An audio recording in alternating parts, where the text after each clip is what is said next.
अस्सलाम वालेकुम, welcome back to innovate IT zone. आज के वीडियो लेक्चर में हम लोग डिस्कस करेंगे introduction to the C sharp fundamentals. ये हमारी आउटलाइन का एक इम्पोर्टेंट टॉपिक है, ठीक है, हमारी एंटरप्राइज की आउटलाइन का CS एंड IT दोनों के लिए। तो इसमें जो टॉपिक्स सब टॉपिक्स हम लोग क्लियर करेंगे, उनमें आ जाता है वेरिएबल्स एंड डेटा टाइप्स, जिसको आप लोग C++ के अंदर डिटेल से डिस्कस करते आ रहे हैं। उसके बाद कंट्रोल स्ट्रक्चर, जिसमें हम लोग अपनी कंडीशंस को सेटिस्फाई करना होता है। इफ़ है, इफ एल्स है एंड स्विच स्टेटमेंट्स होती हैं इसके अंदर।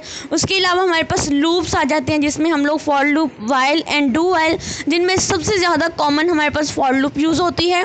देन हमारे पास आते हैं functions and the methods. Functions और मेथड दोनों एक ही चीज़ें होती हैं, और हमारे जब बहुत ज़्यादा बड़े प्रोग्राम्स हमारे पास आ जाते हैं तो उनको मॉड्यूल्स के अंदर कन्वर्ट करने के लिए, छोटे छोटे पार्ट्स के अंदर डिवाइड करके उनको सॉल्व करने के लिए हम लोग फंक्शंस का यूज़ करते हैं। उसके बाद आता है ऑब्जेक्ट ओरिएंटेड प्रोग्रामिंग, यानी इसमें हम लोग ऊप के कॉन्सेप्ट भी यूज़ करेंगे। सबसे पहले जब मैंने फंक्शन एंड मेथड तक बताया तो ये मेरे पास थे बेसिकली फंडामेंटल्स थी। अब मेरे पास आ गई हैं ओब्स, यानी ऑब्जेक्ट ओरिएंटेड प्रोग्रामिंग। तो इसमें हम लोग क्लासेस क्या होती हैं, ऑब्जेक्ट्स क्या होते हैं, जिनको हम लोग C++ के अंदर पढ़ चुके हैं। इनहेरिटेंस क्या होती है, देन इनहेरिटेंस अगर आती है तो हमारे पास पॉलीमॉर्फिज्म करना भी बहुत ज़्यादा आसान हो जाता है, इसकी कोडिंग करना भी, इसको समझना भी आसान हो जाता है। देन हमारे पास इनकैप्सुलेशन आती है एंड एब्स्ट्रक्शन आती है, ठीक है। तो इस वीडियो के अंदर हम लोग इन सारे टॉपिक्स को ईजिली जो है वो कवर करने वाले हैं। तो सबसे पहले तो मैं आप लोगों को ये बताना चाहूँगी कि हमारे C और C# में क्या डिफरेंस है, क्योंकि अगर आप लोग ये डिफरेंस कर लेते हैं तो आप लोगों को प्रोग्राम करना बहुत ज़्यादा आसान हो जाएगा। अच्छा, C और C++ को हम सिंपल डेव पे, किसी भी जो हमारे सॉफ्टवेयर होते हैं, जैसे हमारा विजुअल स्टूडियो है, VS कोड है, इन पे हम लोग इजीली कर सकते हैं। लेकिन C# को हम लोग तब तक नहीं कर सकते हैं जब तक हमारे सिस्टम के अंदर .NET या .NET कोर प्लेटफॉर्म फ्रेमवर्क जो है, जब तक हम लोग उसको इंस्टॉल नहीं कर लेते हैं, उसका सेटअप नहीं कर लेते हैं, तब तक हम लोग C# का प्रोग्राम रन नहीं कर सकते हैं। तो इसमें डिफरेंट देखें, जहाँ पर हम लोग #include stdio.h लिखते थे, वहाँ पर हम लोग यूजिंग द सिस्टम लिखते हैं। जहाँ हम लोग अपना मेन फंक्शन लिखते थे, ठीक है, उसके अंदर हमने प्रिंट या जो भी हमने लॉजिक लगानी होती थी, तो हमने C# के अंदर क्लास बनानी होती है, ठीक है। उसके बाद अगर हमने मेन फंक्शन के अंदर जाना है तो तब हमें स्टैटिक वॉइड मेन लिखना पड़ेगा। यानी मेन डिफरेंस क्या है कि यहाँ पे हम इंट मेन लिखते हैं C के अंदर, जबकि C# के अंदर हम लोग स्टैटिक वॉइड मेन लिखते हैं। और जहाँ पे हमने प्रिंटफ कराने होता है हेलो वर्ल्ड को, तो वहाँ पे हमने console.writeline करवाना होता है। तो ये बेसिक डिफरेंट था। अगर आप लोगों को ये डिफरेंस आता है तो देन आप लोगों के लिए लॉजिक्स लगाना, क्योंकि बाकी सारा काम सेम है। फॉर लूप हो गया, वेरिएबल्स होगी, स्विच स्टेटमेंट्स होगी, हर चीज़ सेम है। जस्ट डिफरेंट क्या है कि आपने अपनी वे जो प्री प्रोसेसर डायरेक्टिव्स हैं वो चेंज करनी है, ठीक है, और आपने अपने मेन फंक्शन के अंदर मेन फंक्शन को चेंज करना है, किस तरह से, स्टैटिक वॉइड मेन, ठीक है। लेकिन मेन जो है उसका M कैपिटल होना चाहिए। देन उसके बाद console.writeline, इनमें C कैपिटल होना चाहिए, डॉट के बाद W कैपिटल होना चाहिए, और लाइन का L भी, और इनमें कोई भी स्पेस नहीं होनी चाहिए। देन बाकी सारा मेथड हमारा वही है, ठीक है। फिर भी हम लोग रिवीजन के लिए यहाँ पे पढ़ लेते हैं। वेरिएबल एंड डेटा टाइप्स क्या होती हैं। वेरिएबल्स होते हैं कंटेनर्स जो कि डाटा को स्टोर करने के लिए यूज़ किए जाते हैं। जैसे अगर मैं आपको बताऊं, कंटेनर क्या होते हैं, कुछ इस तरह से होता है कंटेनर, ठीक है। इसके अंदर आप लोग डाटा स्टोर करने के लिए यूज़ करते हैं वेरिएबल्स को, और ये डिपेंड कर रहा होता है हमारी डाटा टाइप्स के ऊपर, ठीक है। जैसे अगर मैंने यहाँ पे सबसे कॉमन डाटा टाइप्स लेती हूँ C# के अंदर इंट, ये क्या करेगी, इंटीजर वैल्यू को स्टोर कराएगी इसके अंदर। तो इसकी जो डाटा टाइप थी वो क्या होगी, इंटीजर। इसके अंदर हम कोई भी करैक्टर, कोई भी स्ट्रिंग, कोई भी बूलियन, कोई भी डबल, इस तरह की कोई भी चीज़ जो है फ्लोटिंग पॉइंट तक कोई भी अंदर हम लोग नहीं जमा करा सकते, डाटा अंदर ऐड नहीं कर सकते हैं जब तक, क्योंकि इसकी डाटा टाइप हमारे पास क्या है, इंट। इसी तरह से अगर हम लोग डबल लेते हैं तो ये डेसिमल नंबर को रिप्रेजेंट करती है, ठीक है। तो इसके लिए हमारे पास डाटा टाइप चेंज हो जाएगी। उसके बाद अगर हमने करैक्टर लेना तो इसके लिए हम लोग चार्ट यूज़ करते हैं, तो ये एक सिंगल करैक्टर, जैसे यहाँ पे ये जो करैक्टर वर्ड लिखा हुआ है ना, ये एक क्या है, स्ट्रिंग है। लेकिन यहाँ पे अगर मैं C की बात करती हूँ तो खाली C जो है वो मेरा एक करैक्टर है। तो स्ट्रिंग किसको बोलते हैं, कॉम्बिनेशन ऑफ द करैक्टर्स, ठीक है। जब करैक्टर्स आपस में मिलते हैं तो वो क्या बनाते हैं, एक स्ट्रिंग बनाते हैं। उसके बाद स्ट्रिंग है जिसको हम लोग हमेशा डबल कोट्स के अंदर लिखते हैं। उसके बाद बूलियन है जो कि हमेशा ये रिप्रेजेंट करता है कि हमारी जो वैल्यू है वो ट्रू है या फॉल है। तो यहाँ पे इसकी आपको एक एग्जांपल दिखा देते हैं जिससे आपको और ज़्यादा क्लियरिटी हो जाएगी। जैसे यहाँ पे देखें साइंटिक्स क्या है, एज इंट है, तो इंट के मतलब इंटीजर वैल्यू को स्टोर कराएगा, तो एज हमारे पास एक मेमोरी बन जाएगी एज के नाम से, ठीक है। जैसे यहाँ पे एक मेमोरी बन गई है, अब इस वेरिएबल का नाम क्या है मेरे पास एज, तो यहाँ पे एक एज नाम की मेमोरी बन जाएगी और ये जो 25 है वो इस मेमोरी के अंदर जो ब्लॉक है वहाँ पे जाकर स्टोर हो जाएगा। इसी तरह से है डबल हाइट, तो यहाँ पे एक मेमोरी बनेगी बैक एंड पे एलोकेट हो जाएगी, उसके ऊपर जो वेरिएबल का नेम है वो हाइट आएगा और अंदर डेसिमल वैल्यू जाकर यानी डबल वैल्यू जाकर स्टोर हो जाएगी। देन उसके बाद आता है करेक्टर, तो करेक्टर में ऊपर हमारे पास करेक्टर का वेरिएबल का नाम क्या है ग्रेड, तो अंदर जाकर एक सिंगल करेक्टर स्टोर हो जाएगा। इसी तरह से स्ट्रिंग और इसी तरह से बूलियन, ठीक है। इस तरह से हमारी डाटा टाइप जो होती हैं वो काम करती हैं। देन नीचे और एक और एग्जांपल गिवन है, ठीक है, int x is equal to the 10 string message है, इस तरह से बूलियन इज ट्रू, ये उन्होंने नीचे एग्जांपल दी हुई हैं जैसे यहाँ पर आपको गिवन थी, ठीक है। अब हम लोग चलते हैं फर्दर आगे, फर्दर हम लोग पढ़ते हैं इफ़ एल्स को। इफ़ एल्स को हम लोग पता है कोई ना कोई डिसीजन मेकिंग करने के लिए, कोई ना कोई जो आप कह सकते हैं कि कोई कंडीशन को सेटिस्फाई करने के लिए हम लोग यूज़ करते हैं। तो इसका साइंटिक्स वही है जो हमने सी और C++ में पढ़ा था, इफ़ कंडीशन ट्रू, तो यहाँ पे हम लोग जो है वो लिखते हैं कि कंसोल डॉट राइट लाइन और यहाँ पे जो भी कंडीशन हमने कह देना कि कंडीशन इज़ ट्रू, ठीक है, अदरवाइज एल्स पे जाएगा और वहाँ पर हम रन कर देंगे। इसी तरह से इफ़ एल्स इफ़ और ये सारे जो आप लोग ऑलरेडी डिस्कस कर चुके हैं, मैं आपको सिर्फ यहाँ पर एक छोटी सी सिंपल एग्जांपल्स दिखाऊंगी ताकि आप लोग पेपर में लिख सको इन नोट्स को, ठीक है। यहाँ पे आ जाता है स्विच। स्विच के अंदर हम लोग हमेशा वेरिएबल स्टोर कराते हैं, वेरिएबल स्टोर कराया, ठीक है, उसको हमने इनपुट ली, वेरिएबल की इनपुट हम ऑलरेडी ले चुके हैं। ये वेरिएबल बेसिकली चॉइसेस या सिलेक्शन को रिप्रेजेंट कर रहा होता है। उसके बाद आता है केस, फॉर एग्जांपल इसके अंदर वैल्यू 1 है, वैल्यू 1 होगी तो यहाँ पे जो कोड होगा वैल्यू 1 का वो प्रिंट हो जाएगा और उसके बाद ब्रेक हो जाएगा। ये एक code of block of code है, ठीक है, जिसमें हम लोग केसेस से स्टार्ट करते हैं, ब्रेक पे एंड करते हैं। अगर ये कंडीशन ट्रू हो जाती तो यहीं पे ब्रेक हो जाता है, हमें नेक्स्ट देखने की ज़रूरत नहीं पड़ती। अगर ये ट्रू नहीं होती तो फिर केस 2 पे चलते हैं। केस 2 पे जाने के बाद अगर केस ट्रू सेटिस्फाई हो जाता है तो देन ब्रेक हो जाती है, इसके बाद हम नेक्स्ट किसी को भी नहीं देखेंगे। इसी तरह केसेस चलते रहते हैं और फिर अगर कोई भी केस ट्रू नहीं होता है तो हमारे पास एक डिफ़ॉल्ट केस आ जाता है और फिर उसको ही हमें प्रिंट कराना पड़ता है अगर तो हमारे केसेस में से कोई भी कंडीशन सेटिस्फाई हो ही नहीं रही। उसके बाद यहाँ पे नीचे एक एग्जांपल गिवन है, एक नंबर लिया है 10 के नाम से, तो जो 10 है अगर वो ग्रेटर देन है 5 से तो आपने आउटपुट शो करा देनी कि नंबर इज़ ग्रेटर देन 5, वरना एल्स पार्ट पे जाएंगे और लिख देंगे console dot right line number is less than और इक्वल टू द 5, ठीक है। इस तरह से सिंपल सी एग्जाम्पल है। जैसे स्विच है, स्विचिंग एग्जांपल लें तो यहाँ पे इन्होंने एक ग्रेड लिया हुआ है ए के नाम से, ये जो ग्रेड है ये इन्होंने एक वेरिएबल लिया है स्विच के लिए, जैसे मैंने ऊपर आपको साइंटिक्स दिखाया है। तो यहाँ पे केस ए है तो इसमें हमने लिख देना है कि ये एक्सीलेंट है, अगर तो केस बी होगा तो मतलब ये गुड है, अगर तो वरना अदरवाइज कहेंगे ट्राई हार्डर, यानी अब आप दोबारा ट्राई करना आपके लिए मुश्किल है, डिफ़ॉल्ट में चले जाएंगे। इसी तरह लूप जो कि रिपीटेडली ब्लॉक ऑफ कोड को एग्जीक्यूट करता रहता है, जहाँ पे हमें लॉट्स ऑफ नंबर चाहिए होते हैं, वहाँ पे हमें पूरा कोड लिखने की ज़रूरत नहीं पड़ती है, बार बार उन नंबर्स को कॉल नहीं कराना पड़ता है। हम लोग क्या करते हैं, फॉर लूप का यूज़ कर देते हैं। इसमें हमारे पास इनिशियलाइजेशन होते हैं, कंडीशन होती है, इंक्रीमेंट होते हैं, 3 कंडीशन होती हैं इसके अंदर, ठीक है, जिसको हमें जो है वो लिखना पड़ता है। उसके बाद वाइल लूप होती है, इसमें हम सबसे पहले वाइल का कीवर्ड यूज़ करते हैं, देन हम लोग अपनी कंडीशंस लिखते हैं, ठीक है, और फिर उस ब्लॉक को हमने एग्जीक्यूट कराना होता है। डू वाइल में क्या होता है कि इसमें कोड एक बार एग्जीक्यूट हो जाता है, उसके बाद कंडीशन चेक की जाती है, तो ये हमारे पास डू वाइल लूप है, ठीक है। नीचे इसकी एग्जांपल गिवन है, फॉर एग्जांपल हमने 0 से 5 तक की वैल्यू प्रिंट करानी है, लेकिन यहाँ पे लेस देन है, मतलब 5 से एक नंबर लेस हमें प्रिंट कराना है, तो हमने सिंपल ये लूप लगा दिया। आप loop while loop do while loop के बारे में जानते हैं तो मैं यहाँ पे दोबारा रिपीट नहीं करूँगी, जस्ट आपको यहाँ पे नोट्स से एक दफ़ा थ्रो आउट करा दूँगी। उसके बाद आता है फंक्शंस, ब्लॉक ऑफ कोड होते हैं जो स्पेसिफिक टास्क को परफॉर्म करने के लिए यूज़ किए जाते हैं। यानी अगर मैं कहती हूँ कि मुझे एक फंक्शन लिखना है जो सम करेगा, तो वो फंक्शन सिर्फ सम को ही करेगा।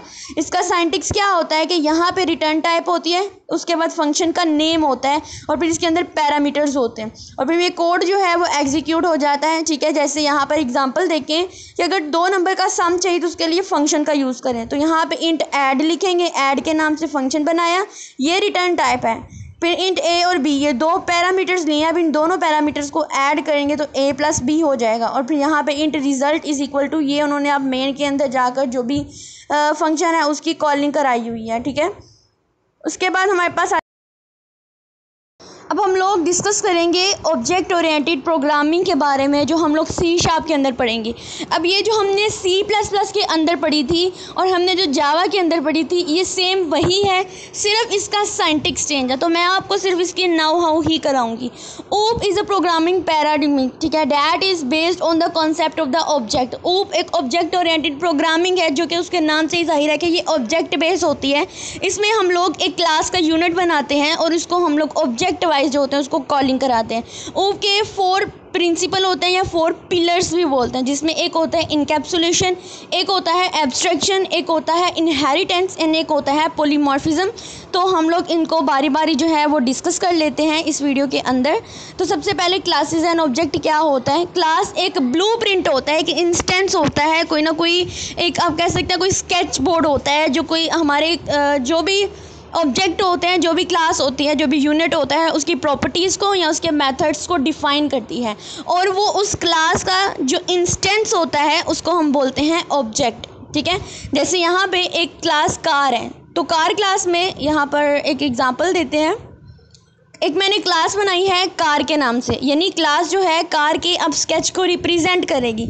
पब्लिक स्ट्रिंग कलर, अब उसमें हम लोग कुछ ले रहे हैं, डाटा मेंबर्स ले रहे हैं, जिसमें हम लोग पब्लिकली रखेंगे स्ट्रिंग कलर, यानी कलर कौन सा है उसको हमने स्ट्रिंग वैल्यू दी है।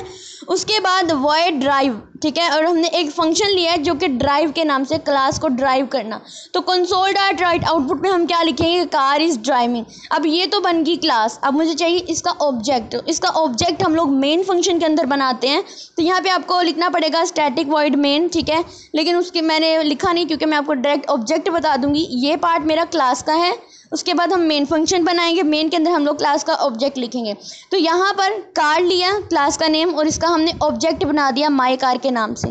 फिर is equal to the new car. अब ये मेरे पास एक होगी ऑब्जेक्ट इंस्टेंटिएशन, यानी ऑब्जेक्ट जो था यहाँ पर क्रिएट हो चुका है, कार क्लास की मेमोरी एलोकेट हो चुकी है, माई कार ऑब्जेक्ट ने कार क्लास को कॉल करा लिया। अब देखो उसमें लिखा हुआ है कलर, तो कलर को कॉल कराने के लिए हम क्या लिखेंगे, ऑब्जेक्ट डॉट कलर, यानी my car dot colour. Colour कौन सा है, जो कि स्ट्रिंग है, तो उसको हम लोगों ने दोनों स्ट्रिंग्स के अंदर लिख देना है। उसके बाद कार ड्राइव क्लास जो है, इसको मैंने ये जो फंक्शन था इसको भी मैंने कॉल करा लिया। इसको कॉलिंग मेथड कहते हैं हमारी ड्राइव क्लास का। तो यहाँ पर हम लोग जब इसको रन करेंगे तो हमारे पास जो होगा कलर हो जाएगा रेड, और फिर हमारे पास जो ड्राइव कार है वो भी हमारे पास कॉल हो जाएगा कि कार इज़ ड्राइविंग, ठीक है।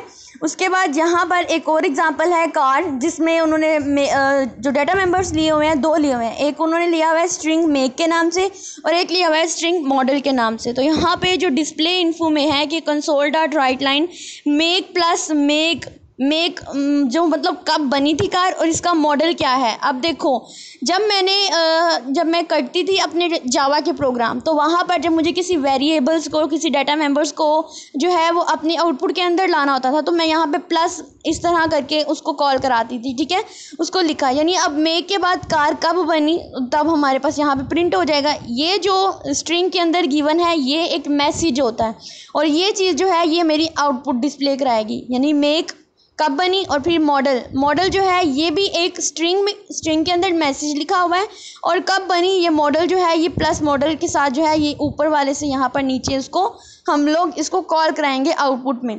फिर मैंने ऑब्जेक्ट बनाया और इन सबको कॉल करा लिया। उसके बाद आता है मेरा इनहेरिटेंस। तो इनहेरिटेंस जो होता है ये बेसिकली जैसे एक रियल लाइफ एग्जांपल लेते हैं अपने इनहेरिटेंस की, तो हम लोग जो है इनहेरिट हुए हैं अपने पेरेंट्स से। हमारे पेरेंट जो है वो इनहेरिट हुए हैं हमारे ग्रैंड पेरेंट्स से, ठीक है। तो इस चीज़ को इनहेरिटेंस बोलते हैं। फॉर एग्जांपल हमारे ग्रैंड फादर की प्रॉपर्टी है, जायदाद है, तो वो सारी जायदाद प्रॉपर्टी किसको मिलेगी, हमारे पेरेंट्स को मिलेगी, और हमारे पेरेंट्स पर जो भी जायदाद वगैरह आई है वो आगे से हमें मिलेगी। तो इस चीज़ को हम क्या बोलते हैं, ये इनहेरिटेंस हो रही है यहाँ पे। जैसे यहाँ पे एक मैंने क्लास बनाई है एनिमल के नाम से, तो ये मेरी पेरेंट क्लास है, ठीक है। इसमें एक पेरेंट क्लास होती है, एक चाइल्ड क्लास होती है।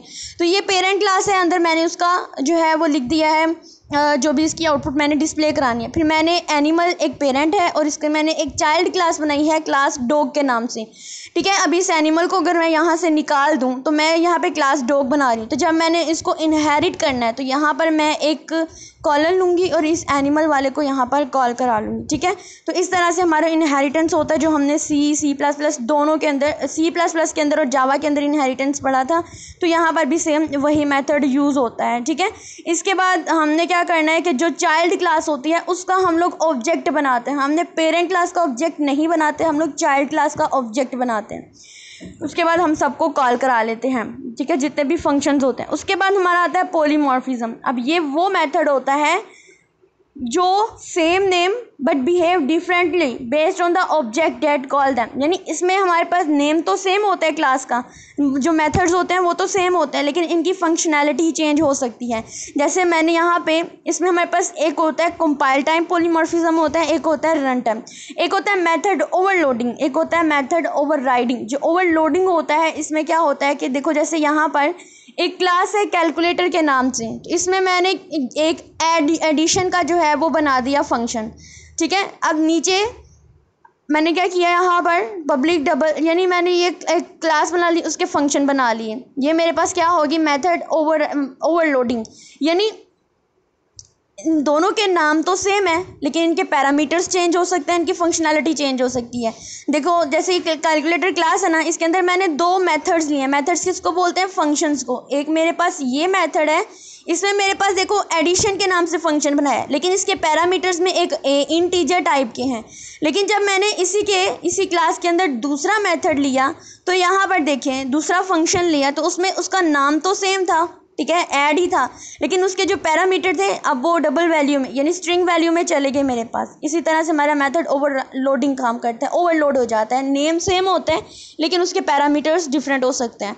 देन हमारे पास होती है मेथड ओवरराइडिंग। अब मेथड ओवरराइडिंग में हमें क्या करना पड़ता है कि एक प्योर वर्चुअल फंक्शन जो है वो वर्चुअल फंक्शन बनाना पड़ता है, ठीक है। जब हम प्योर वर्चुअल फंक्शन बनाते हैं तो वो हमारा एब्स्ट्रैक्शन में चला जाता है।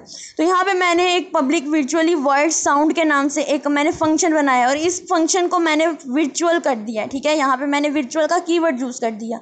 यहाँ पे मैंने आउटपुट डिस्प्ले पर एनिमल साउंड, ठीक है। अब मैं क्या करूँगी, इसको ओवरराइड करूँगी। तो इसके लिए ओवरराइडिंग करने के लिए हम इनहेरिटेंस का कॉन्सेप्ट यूज़ करते हैं, ठीक है। देखो, मैंने यहाँ पे एक डॉग क्लास बनाई, ये एक मेरी एक एनिमल क्लास थी। एक मैंने और क्लास बनाई डॉग क्लास के नाम से, और इसमें मैंने एनिमल को इनहेरिट कर दिया। फिर मैंने क्या किया कि यही जो डॉग, जो मैंने ये फंक्शन था, ये मेथड था, इसको मैंने ओवरराइड करने के लिए यहाँ पे इसको मैंने ओवरराइड का कीवर्ड इसके साथ यूज़ कर दिया, यानी साउंड वाला जो है वो सेम यहाँ पे ओवरराइड हो जाएगा, ठीक है। इसको पहले मैंने, जो पेरेंट क्लास होती है उसको हम लोग वर्चुअल बनाते हैं उसके मेथड को, फिर ओवरराइड कर देते हैं हम लोग अपने चाइल्ड क्लास के अंदर, ठीक है। अगर आपने मेरी जावा वाली वीडियोस नहीं देखी हैं तो आप वहाँ पर जाकर देखिए, मैंने पूरी डिटेल से इनको एक्सप्लेन किया हुआ है। और सेम बस इनके अंदर सिर्फ आउटपुट कैसे डिस्प्ले करानी है, इनपुट कैसे लेनी है, सिर्फ वही चीज़ें चेंज है। उसके बाद आता है इनकैप्सुलेशन। इनकैप्सुलेशन जैसे एक रियल लाइफ एग्जांपल में हम कोई कैप्सूल देखते हैं, तो आप लोगों ने देखा होगा कि वो कैप्सूल कुछ इस फॉर्मेट में होता है, ठीक है।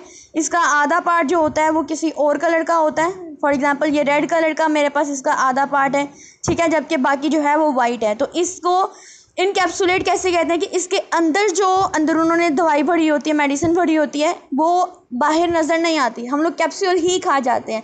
तो मतलब वो हाइड है, ठीक है, यानी उसके अंदर क्या क्या मटेरियल क्या है मेडिसिन का, वो उन्होंने हाइड किया होता है, यूज़ करने वाले से, यूज़र से हाइड किया था। जिसने भी मेडिसिन बनाई होती है उसने इस चीज़ को हाइड किया था, इस चीज़ को हम इनकैप्सुलेशन कहते हैं।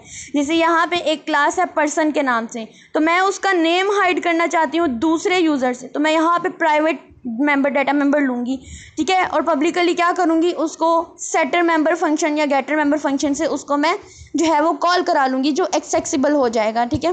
फिर इसको मैं ऑब्जेक्ट बनाऊँगी मेन फंक्शन के अंदर जाकर, इसको कॉल करा लूँगी। इसी तरह से एब्स्ट्रैक्शन भी यही काम करता है कि जितनी भी कॉम्प्लेक्स इम्प्लीमेंटेशंस की डिटेल्स होती हैं उसको हाइड कर देता है, ठीक है, जितने भी यूज़र्स होते हैं उन सब से। तो इसके लिए हमें एक क्लास बनानी पड़ती है एब्स्ट्रैक्ट क्लास के नाम से। तो क्लास के साथ हम यहाँ पे C# के अंदर एब्स्ट्रैक्ट कीवर्ड यूज़ करेंगे।